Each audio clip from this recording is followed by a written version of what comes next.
अरे ठीक है। आम आदमी पार्टी जिंदाबाद जिंदाबाद। आम आदमी पार्टी जिंदाबाद जिंदाबाद। संजय सिंह जिंदाबाद जिंदाबाद जिंदाबाद। मदन सिसोदिया जिंदाबाद जिंदाबाद जिंदाबाद। जो ये आप लोग मिठाई बांट के खुशी मना रहे हैं, अरविंद जी, मनीष जी, शुक्र मेरे सर, आपको पता है और सबसे पहले आप सभी को मैं धन्यवाद देना चाहता हूं और आप सभी के माध्यम से मैं माननीय उच्च न्यायालय को भी धन्यवाद देना चाहता हूं कि उन्होंने एक माइलस्टोन डिसीजन देकर के जो 17 महीने से बिना मतलब की मनगढ़ंत केस में हमारे नेताओं को एक से एक सारे बड़े नेताओं को उन्होंने जेल में अंदर करके रखा था, इसका हिसाब अब होना शुरू हो जाएगा।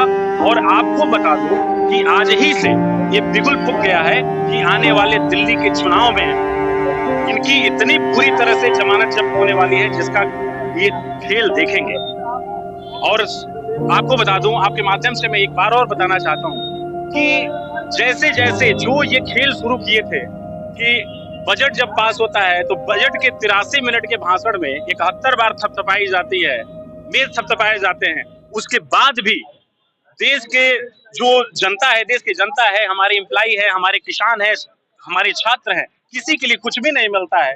पेपर लीक का एकदम इन्होंने लिमिट क्रॉस कर दिया है। ऐसी सरकार को, और ये देश ही नहीं दुनिया के सबसे बड़े लोकतंत्र में जब चुनाव ये खत्म हुआ, चुनाव के खत्म होने के बाद जनता ने इनके साथ जो गेम किया और जो इनकी बहसी जो इनका आदत था और तानाशाही रवैया था उसको खत्म होने के कगार पे लाके खड़ा कर दिया। ऐसी सरकार को आज वही प्रधानमंत्री अपनी पथराई हुई आंखों से और एकदम निरीह भाव से देख रहे हैं कि कहां उनसे गलती हुई कि मनीष सिसोदिया को जेल में किया, मनीष सिसोदिया बाहर आ गए, हमारे नेता संजय सिंह जी को जेल में किया, वो भी बाहर आ गए। और आप देख लेना कि अरविंद केजरीवाल जी जल्द ही बाहर आने वाले हैं और इनका चेहरा बेनकाब होने वाला है और पूरा देश ये समझ चुका है कि इनकी क्या नियति थी और ये जो बोलते हैं वो क्यों ऐसी बातें करते हैं जो बोलने पे अपनी बातों पे काबिज नहीं रह पाते हैं। उसी का अब बिगुल बज चुका है और देखिएगा भारतीय जनता पार्टी पूरी तरह से बेनकाब होने वाली है। सत्येंद्र जैन साहब का जिक्र नहीं हो रहा।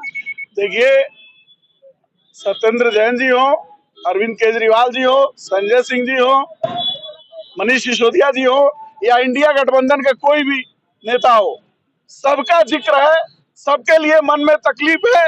भारत की जनता देख रही है कि ये नरेंद्र मोदी जो तानाशाही करके जो गद्दी पे बैठे हुए हैं, ये किस तरह से विपक्ष के नेताओं को फर्जी मुकदमों में जेल के अंदर डाल करके सत्ता सुख भोगना चाहते हैं। लेकिन अभी उनको ये नहीं समझ में आ रहा है बगल के देश बांग्लादेश में जिस तरह से हरकत हुआ है वो उसी का इंतजारी कर रहे हैं और हो सकता है कि देश में भी इसी तरह की क्रांति हो और इनको भी देश छोड़ करके भागना पड़े, क्योंकि ये न तो जनता के हैं, न ये किसान के हैं, न ये व्यापारियों के हैं, न ये कर्मचारियों के हैं। और सबसे बड़ी गद्दारी की बात तो ये है, न ये देश के सेना के लिए ये कोई काम करते हैं। अग्निवीर जैसी योजना से सेना का भी मनोबल गिरा है। मैं आज सिर्फ इतना कहना चाहता हूँ कि आज हमारे नेता मनीष सिसोदिया जी की जेल से रिहाई हुई है, जमानत मिली है। उस जमानत के मौके पे हम लोग आज यहाँ पे मिष्ठान वितरण किए हैं, एक दूसरे को मिठाई खिलाए हैं और खुशी का इजहार कर रहे हैं। आपको मैं एक चीज और बता दे रहा हूँ, ये जमानत भारतीय जनता पार्टी के ऊपर बहुत बड़ा वज्रपात बन करके गिरेगी और ये जमानत भाजपा की जब्त कराएगी आने वाले विधानसभा के चुनाव में और आने वाले जो आम चुनाव होंगे या अन्य किसी भी विधानसभा में चुनाव होंगे, दिल्ली में तो इनकी सारी की सारी सीटों पे इनकी जमानत जब्त हो जाएगी।